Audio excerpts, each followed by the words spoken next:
Today, Academy Award-winning actor Denzel Washington. And from the new series, Sneaky Pete, Margo Martindale.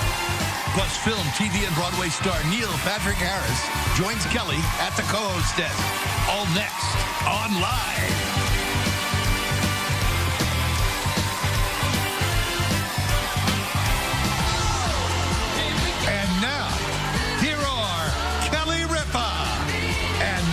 Patrick Harris.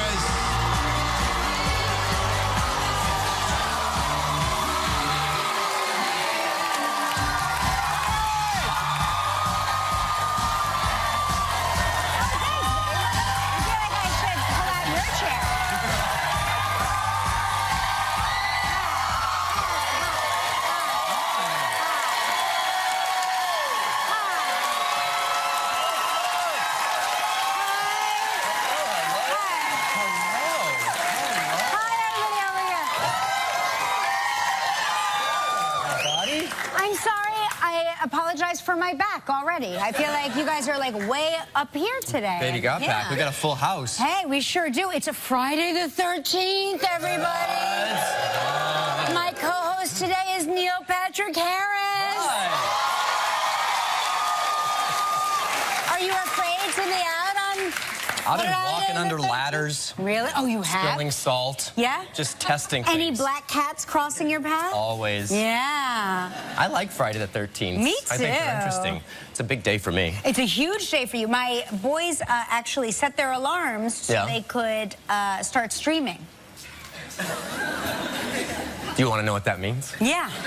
So there's a Netflix show that I am in called A Series of Unfortunate Events. Yeah. That we've been talking about for a while. And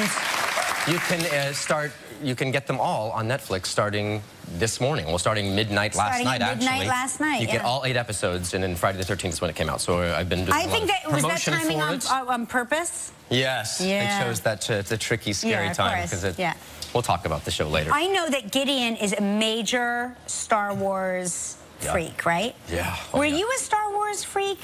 Because I was. I'm the younger brother of 2, and so my your older Brian was really into the Star Wars and the Dungeons and Dragons and stuff. So I sort of watched it as the younger brother. Right. But I've become a massive Star Wars fan now that I'm watching it through the eyes of my Gideon. kids. Yeah. And Harper, she loves it too. Oh, Harper does too. Okay, so this is really exciting because they say that Woody Harrelson, I heard this. we adore, is joining Star Wars as in the they have like a Han Solo spin-off film coming out, and he's going to play a mentor to young Han Solo. Woody Harrelson's great. Yeah. And I found it interesting casting, right? Because normally with the Star Wars movies, it's people I've never seen before. Like in Rogue One, you see all these new faces and you attribute them to being in the Star Wars movies exclusively. Right. And Woody Harrelson, having been on Cheers back in the day, I thought of him as just being sort of comedy guy. Yeah. But he's gone on to do like unbelievable work in great movies. And he's a really nice guy.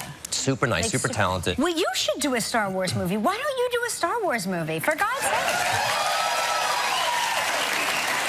What's wrong with you? Don't think that You're a complete and total failure. Don't think that I didn't send them emails saying as such. And weirdly, they didn't respond to any of them.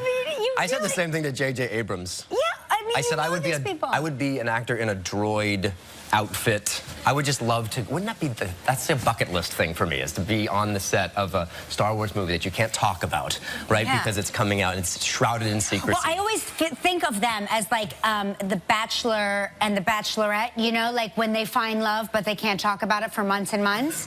These actors go away and their parents are like, what are you doing? And they're like, I can't talk about it. And you know their parents are like, no porn, please, no. And I was so devastated, not to bring it down, but when Carrie Fisher passed, I know. Isn't she currently filming that? Like, wasn't she going from London to New York? It's really or London sad. to Los Angeles because she's in the movie? Yeah, it's really sad. Like, I wonder how that's going to play out, if they're going to have to do digital face thing, or has she already filmed her scenes? I don't know. That is really unclear. Thing. I don't know. But you know, in the the newest Star Wars, which is called Rogue One. They have that whole character. Is it Governor Tarkin? Is that who it is? Yeah, he's, you know, he passed away, and he's got a much bigger role in this film than he ever did when he was living. Are you serious? Yeah. What did he play? There was an actor in the movie that wasn't even alive, and the whole thing was face... Yes. Get out. They don't need actors anymore. We've got to find other jobs. That's why the host gig is so good. The hosting gig is so appealing. But I actually found a gig that's even more appealing. Maybe you guys will be into this. Check this out. So Mark and I have talked about this, and I bet you and David have as well. Particularly when our kids were young, before they were in school full-time, when it was more like nursery school and that kind of thing. We talked about quitting our jobs, taking our money out of savings, and traveling around the world. Oh, that's the dream. And just doing it for a year, maybe 2, traveling around the world, having like an educational, cultural, immersive experience for us and our families. I'm a big proponent of that. Right. So this family decides to do it. Get out. Utah couple, okay? They decide to hire a nanny because, let's face it, who wants to spend all that time with the kids? They have 3 young kids, and so they put an advertisement on social media.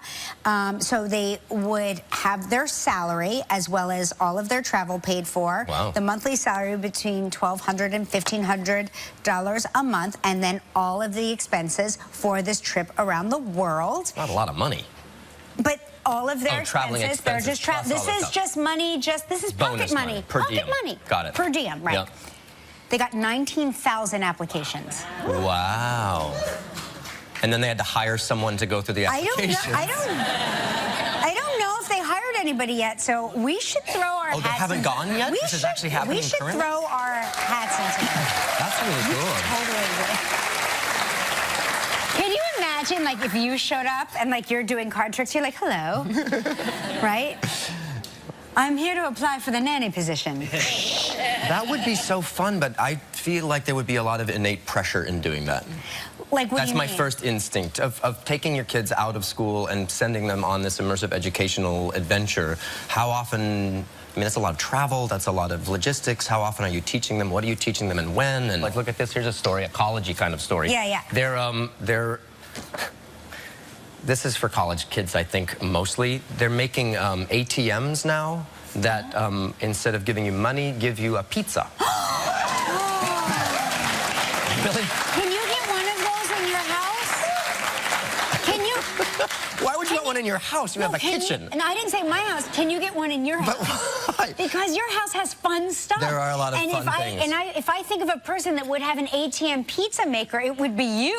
This 24-hour pizza ATM works by storing fresh pizza dough, fermented for 2 days, par-baked, and with 8 different toppings in a refrigerated section.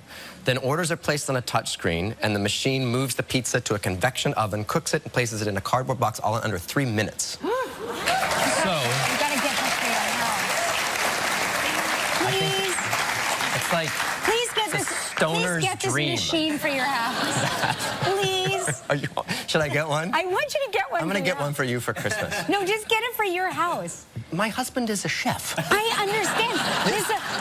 Think about last thing in the world. Think about how irritating this would be for him if he's cooking and I'm like, that's okay, I'll just help myself to the automated machine. That would be so exciting. I think it's cool, ish. I don't know. It feels like the Jetsons in a certain way. I like it. I like it a lot. Would you order one? I sure would. Probably not in New York, though. New York has... We have 24 hours. Yeah, I mean, every pizza place is like that here. It's fantastic and delicious. Yeah, but I would definitely, like, if you had that in your house, I would use it all the time. All right, I'll get one. How much does it cost? Does it say how much it costs? They're cheap. They're $647,000. No idea what it costs. Per pie? So listen to this. Do you know what phubbing is? I beg your pardon? I'm trying to figure out if David is phubbing you. Oh. Phubbing is when you are... David and I phubbed a couple times this week. Yeah. Good for you. Thanks. Phubbing is when your partner is distracted by their smartphone and you're trying to have a conversation with them and they're on their phone. Oh, David and I did that about 3,000 times this week. Yeah, I know. I feel like I get phubbed 3,000 times a day. I do that a lot. I'm a phubber. Really? Meaning you're distracted mid-conversation by your They say smartphone? the typical American checks their smartphone once every 6.5 minutes. Wow. I've seen some of you in the audience while you've been talking. You're on your checking phone right your now. phones You're fun. while we're in the middle of host chat. You're on your phone and we're doing this story. You're phubbing. You're phubbing while us. we're telling you the definition of phub. Phub me, no phub you. Nice. 150 times a day. Wow. It has emerged as a real source of conflict. I feel bad because I end up doing it in front of the kids. Oh, yeah. Because I'll have to respond to something, I will be responding to something, and the kids are there. And someone told me some good, valuable information is that if you're on your phone with your kids, you should let them know what it is that you're doing, because as far as they know, you're just not paying attention to the family dynamic, even though I know that I'm responding to a thing that's important. Daddy's checking how many likes he got on Instagram. Now sit there and shut up. You're a great mom. No, we have the opposite now because you don't have teenagers, but we have kids that, not kids, we have a child that really likes to, who shall remain nameless, bring her phone to the dinner table. And totally is like, she's either checking Instagram or she's taking a selfie, and this is the difference between the Instagram versus taking a selfie look. This is checking Instagram, and this is taking a selfie. She's taking a selfie at the dinner table? She's 15. She takes selfies every 4.1 seconds. I don't quite understand the selfies. I value it if your selfie includes something behind you to mark where you are. But I see people standing wherever taking 15, 17 selfies of themselves. Just and they're all bad. David and I were in Italy at the Colosseum. And we're getting a tour of the Colosseum, and there were these two girls taking selfies. They were ignoring the Colosseum entirely, and they were just, both of them were.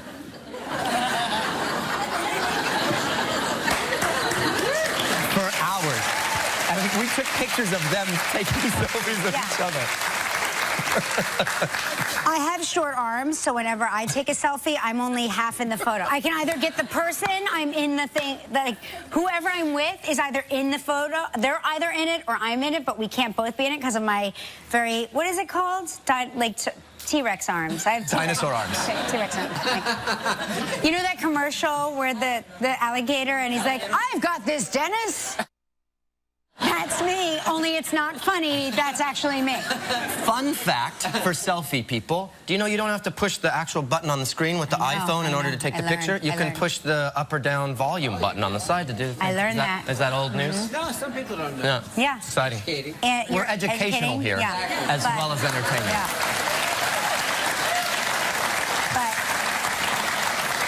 Do you keep your phone with you all the time just in case? Or do you put your phone away sometimes? I was wondering about even this morning whether I should have my phone with me right now. My phone is almost never with me. I hate to be on my phone.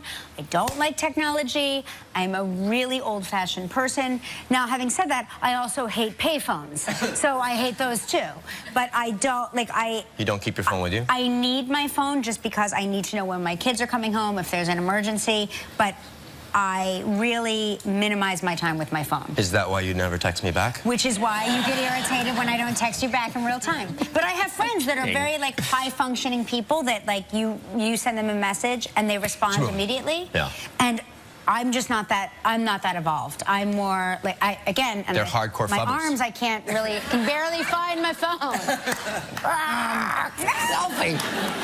Anyway, we have a huge, and I don't mean maybe, show today. Denzel Washington is here. Can't wait to talk to Denzel. Margo Martindale is here as well. Love Mom. haven't played our new trivia game. I haven't. I forgot Oh my gosh. about it. Okay, so pick up your weapon. Yeah. Oh. And it's got pneumatics. yeah. Don't aim it towards yourself. Yeah. And don't put your tongue on it either. It's like a Christmas story. We learned the hard way. It's time for Winter Lip Sync Travel Trivia.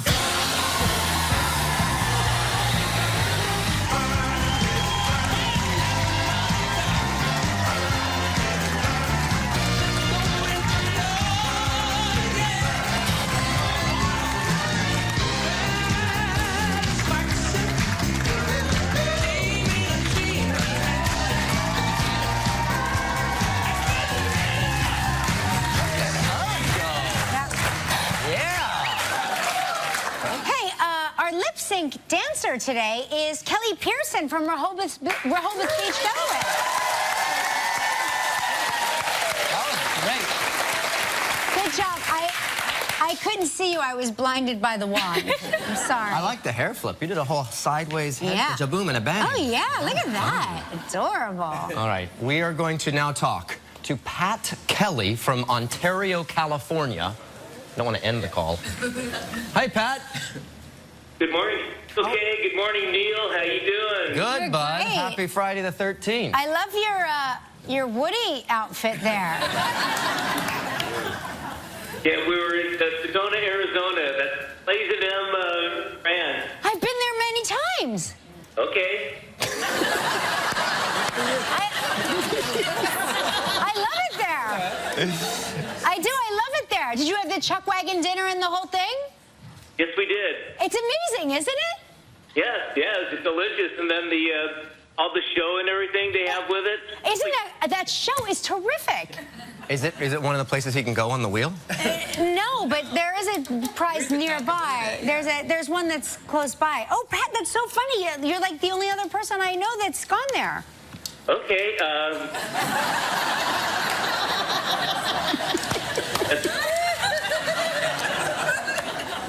Pat, it's amazing and you know it. Okay. Pat, we're going to spin the wheel, see what you're playing for. Boom.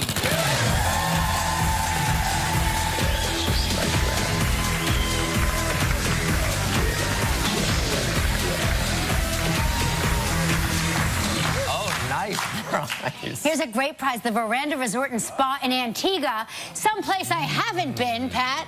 7 days and 6 nights. It's all inclusive. It includes everything. This trip is provided in part by Hotels.com. It's a prize valued at $7,400. You have 20 seconds and only one guess. Good luck. Thank you. Okay. Earlier this week, Andrew Garfield appeared on the show. Whose movies did Andrew say he likes to watch when he feels sick? Believe it is Vince Vaughn. You are correct, sir. It is Vince Vaughn. Congratulations. You and a guest will enjoy 7 days and 6 nights at the Veranda Resort and Spa on the beautiful island of Antigua. This all-inclusive Caribbean vacation paradise is nestled on 30 spectacular beachfront acres overlooking a tranquil bay. Enjoy a host of activities, nightly entertainment, fine dining, pampering at spa tranquility, and much more. Your prize is valued at approximately $7,400. Bravo, Pat. Pat, congratulations. Oh, thank you so much. And I want to take the time to wish my birthday buddy, Joaquin, happy birthday next. Hey! What? You guys have so much in common. Is it your birthday, too? Yes, February 24th. We should go to the Blazing M Ranch. Just saying, I'm just putting it out there. Just putting it out there. I don't want to blend the families together too quickly, but just think about it, Pat. Okay, now you get to help make the day of a lucky member of our studio audience who will receive a $500 appliance package from Cuisinart. So please pick a number between 1 and 235.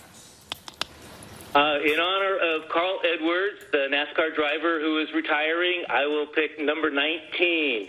19.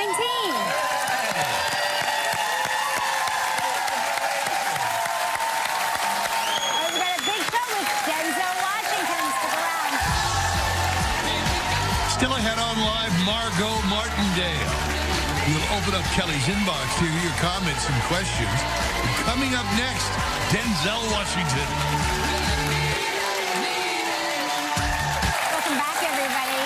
Hey, don't forget on Monday's show from the series The Affair. Brendan Fraser is here. Yeah. From the Real Housewives of Beverly Hills, Lisa Rinna. Yeah, we're going to get into it, by the way. Yeah. A performance by America's Got Talent winner Grace Vanderwall will be here. She's going to play her ukulele. And a lovely gentleman named Mark Consuelos. I've heard of him. Yes. Sexy devil. Yes, he is. Now, he's one of the most talented men in the business. Please welcome two-time Academy Award-winning actor, Denzel Washington.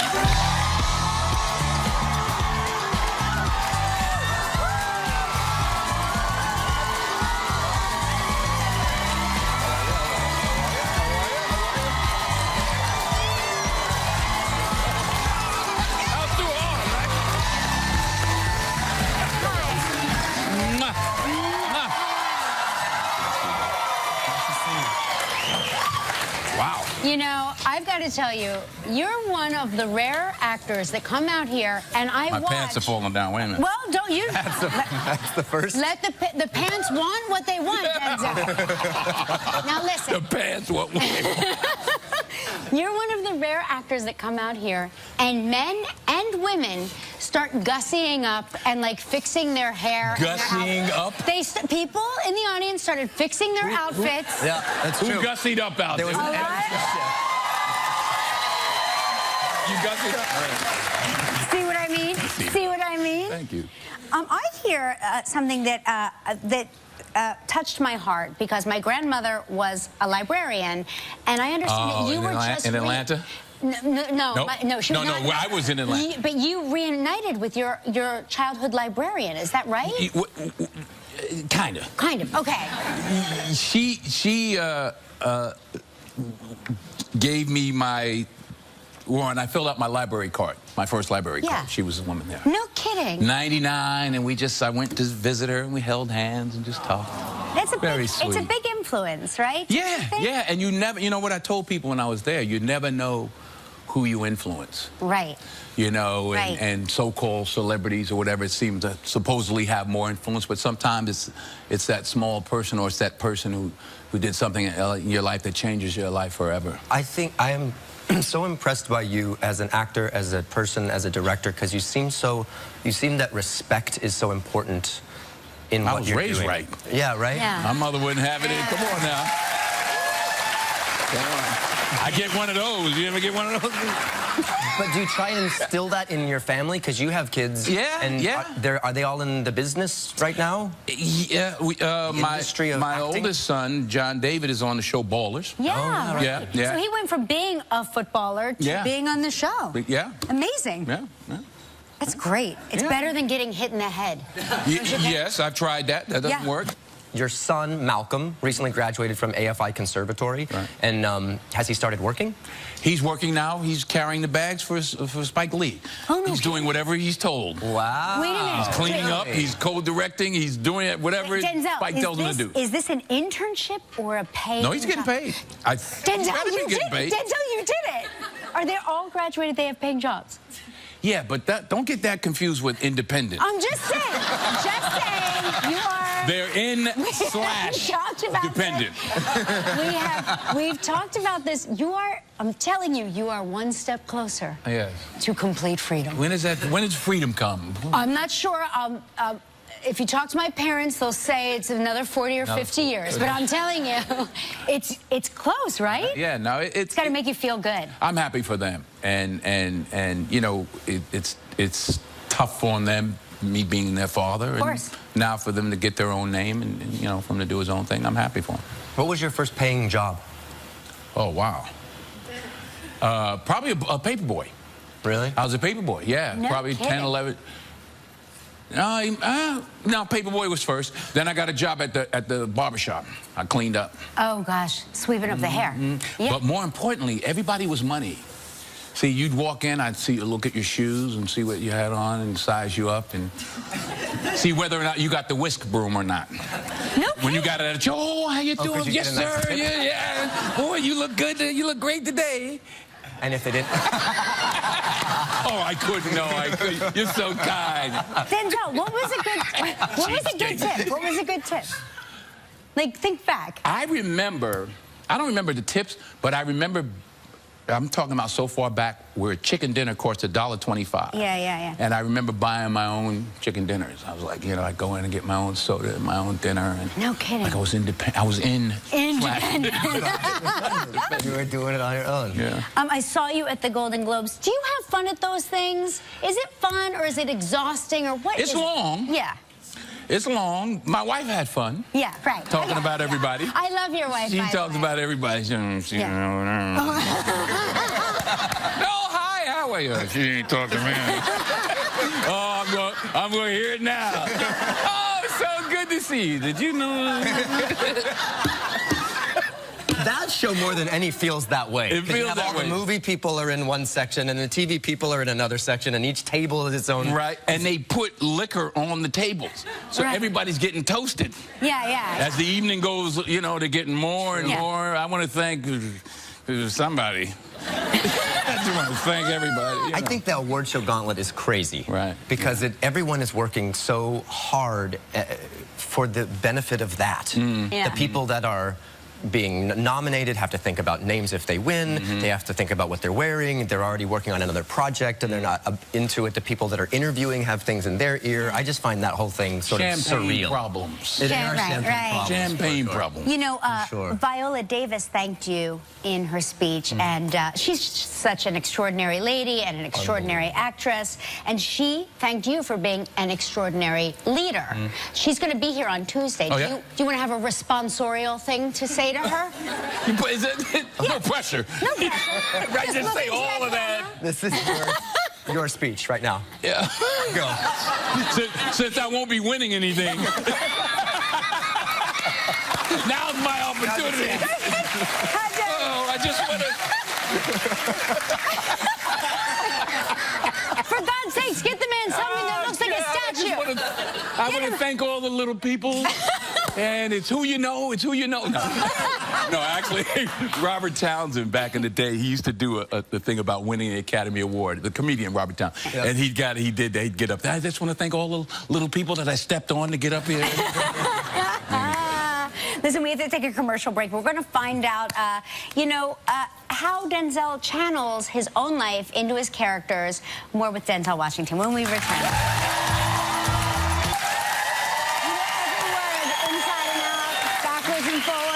Yeah, I know all my lines and everybody else's lines too. It was amazing to be next to you. Yeah, that was amazing. Boy, Fences is so extraordinary, and it's set in the 50s, but it really is it's a timeless story. Yeah, it's timeless. Yeah. It's a family story, and it's a story of life's ups and downs. Yeah. Fathers and sons, broken dreams or unfulfilled dreams, and August Wilson wrote a masterpiece. He's one of the greatest writers in the history of American theater, really. And it's a privilege, a responsibility, but an honor to be able to interpret his work. It's a beautiful piece. I saw it when James Earl Jones did it back originally in the 80s. No kidding, you did? And it was one of my... Courtney Vance. Yeah, indeed. Mary Alice. And I absolutely loved it. And it's such, it's delves into relationships with fathers and sons. Were you able to use any of your real life experiences in your interpretation of Troy? It's been fascinating with the screenings and things we've had. We had a screening, I think it was in LA, I forgot where it was. And I like to come in the last couple of minutes and just watch and get a feeling of the audience before we do a question and answer. And there was an empty seat, and I sat down, and there was a guy sitting there, about 35-year-old guy, I think, Irish guy or something. I forgot what he was, but he was really struggling. He was sitting there like, and I just leaned in. I said, is that your dad up there? He's like, yeah. I said, was that you up there? He said, no, it was my brother. I think his brother was a great athlete, but his father just crushed his dreams. So, unfortunately, those themes are universal. Before you starred in this play on Broadway, did you see it on Broadway? I saw it in the 80s with James Earl Jones. You did as well? Oh, no kidding. But I related more to Corey because I was closer in age to Corey. It's an amazing piece. You did it on Broadway. You won a Tony for it on Broadway. And then now you're starring in it and directing it. How is it different how do you honor directing it for a camera, having done it on the stage, right? Because you want to have it be visual. It takes place in not many locations. Yeah. And you want to be true to the piece, which is more static. So how do you do that? How do you... You proceed with caution. And you use the house. In the play, we just use the yard because we have to present it to the audience. Right. So now we have a house there. Hey, we can go in the kitchen. We can go in the front room. We can go upstairs. We can go out in the front of the house. So I just sort of grew from there. I didn't want to just, quote unquote, open it up. One of the difficult decisions, there's a scene in the play where in the film now, where she comes to his job, which ups the stakes. In the play, that didn't happen. For her, it happens in the house. Right. It happens in the yard. But for her to go to his job, that puts... I was nervous about that, whether that puts too much pressure on, or does it change the play, you know? Well, it really is extraordinary. And for those of you who haven't seen it, make sure you see Fences. It's in theaters now. It's so good. Piece of art. It's a piece of art. Stick around. Margo Martindale's next.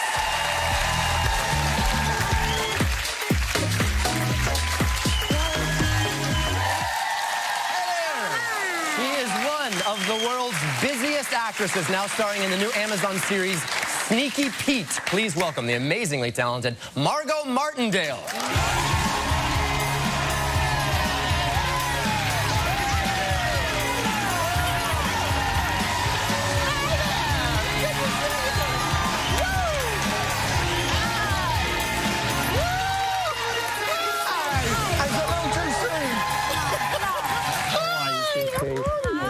Better now, thanks. Good. You make us so happy. Oh, you're so silly. You are one of those people that you've been in so many unbelievable projects over the years, and everyone recognizes you from something different, and now you're just winning award after award after award. You're getting to work with amazing people. It is your career that I think actors should strive to have. I really, truly am such a fan. Honestly, you make work better. I just think that's the part. We were saying backstage that we don't take an airplane unless it's showing a Margo Martindale film on it. Like, that's how we decide where we're going to travel. I don't know. You think I go down the thing and count? You're an Upper West Sider. I You live right up here. How about that? 15 blocks away. Do you stay here for the holidays? Oh, you betcha. No kidding. Oh, it's so much fun to be here Christmas Eve, Christmas Day. It's great to be here New Year's Eve. Heaven. It's wonderful. And eat those black-eyed peas on New Year's Day. You have to. You have to, or it's like a curse, right? It's a curse, you bet. Sure and get the Christmas tree down on New Year's Eve. The day? You take it down on New Year's Eve? Oh, you have to. Oh, my gosh. Remember that. All right, I will. All trees down by the 31st. Is that true? It is in Texas. Okay. Now, you two did a film together, you were saying. We worked together many times. Ish. Ish. We saw each other. In Alexander Payne's new film, Downsizing, which is a Matt Damon film, which will be out and you play this year. Little people. Well, I don't know if you're little yet. I'm little, yeah. Oh, you are little. Well, Alexander called me and he said, Margo, it's Alexander. I'd done a movie with him, and he said, I'd love you to come do this movie with me. He said, it's a small part. He said, but you're small. Right. I said, well, I would love to be small. Yeah. So that was good. I was happy about that. Is it all like CGI? Is it all, are you acting with tennis balls and all of that? I acted with an enormous crane with Matt Damon's eyes on a big poster board. No kidding. Well, that doesn't sound half bad. So you have won 3 Emmys, right? 1 for Justified and 2 for The Americans. Wow. When will The Americans be back? Yeah, is it coming back? I think it's the end of February or the beginning of March. Okay. And you're coming back with it? Yes. Yes. Fantastic. Yes. Here's something I didn't know about you. You were Miss Jacksonville High School? I was. No kidding. In Texas. In Texas.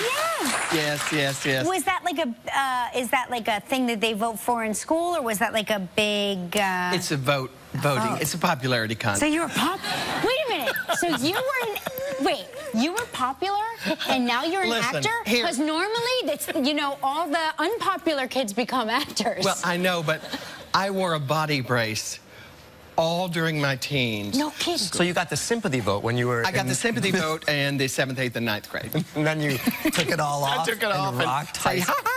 This is the saddest yet best story I've ever heard. This is the commercial break and find out how Margo feels about being all over the internet. Back with Margo Martindale. That was a clip from Sneaky Pete. Now, you don't play... You're not Sneaky Pete. No, I'm Sneaky Pete's grandmother. Oh, Sneaky Pete's grandmother. Yeah, you're Audrey, the family right? matriarch.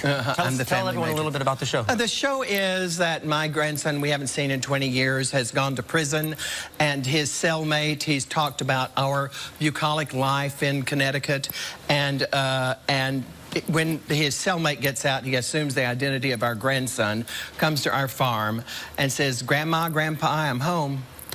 Oh, wow. And we say, "Come in." Oh, my gosh. And this is all from the brain of Bryan Cranston, right? It's from the brain of Bryan Cranston. He created it, he acts in it, he directs the show. What was that like? He's a fantastic director. No kidding. As I find so many actors are. Yeah. So what's, like, what kind of a direct, because I always hear this phrase, and I don't necessarily know what it means, so I'm just going to throw words out there, you guys. Go.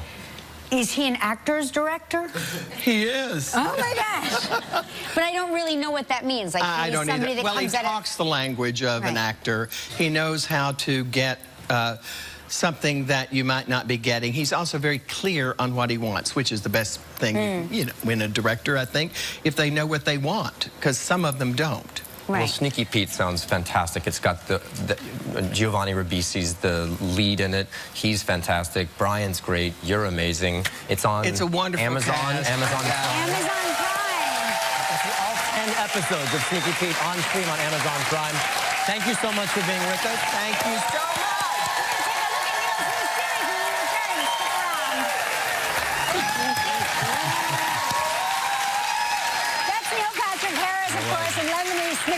Series of unfortunate events. You play Count Olaf the Wicked. Yeah. Like, he's so awful to these children that it makes me laugh. Like, the entire time I'm laughing because he's so awful to these kids. The point of view is from these kids, and when you look at it from a kid's perspective, all adults are pretty simplistic. Yeah. They either don't understand what you're trying to tell them, or they're just straight up not nice. Right. At least in this context. And so I got to play him, which was nice, because I have, you know, with Gideon and Harper, I'm reprimanding them all the time, but I'm trying to do it in a polite way that's not going to scar them. Right. Don't touch that. What did I say? Gideon, Scott, what did I say? I'm trying to be nice. As Olaf, I'm like, you will not touch that! And I can do it for children that were being paid to hear it. Exactly. So, it's very cathartic. But also, applauding that. There is this remarkable baby in the series, and the baby, I kept saying, no, that has to be a computer-generated baby. No. Because you and the baby have scenes together where you're, like, saying horrible things, because he says horrible things to small infants, too. And the baby would stare at you like... She was amazing. You do scenes, and she would look at whoever was talking. Yeah, she would, I'm not kidding, she would look at whoever was talking. Like, you'd be talking, and she'd be like, And then she'd be like, Amazing. But only a baby. And I'm hoping that we get to do seasons 2 and 3 of the show quickly, or else she's going to be 4. Right, exactly. And then we're going to have to find some sort of new child. Well, make sure you check it out. It's a series of unfortunate events. Globally on Netflix today, Friday the 13th.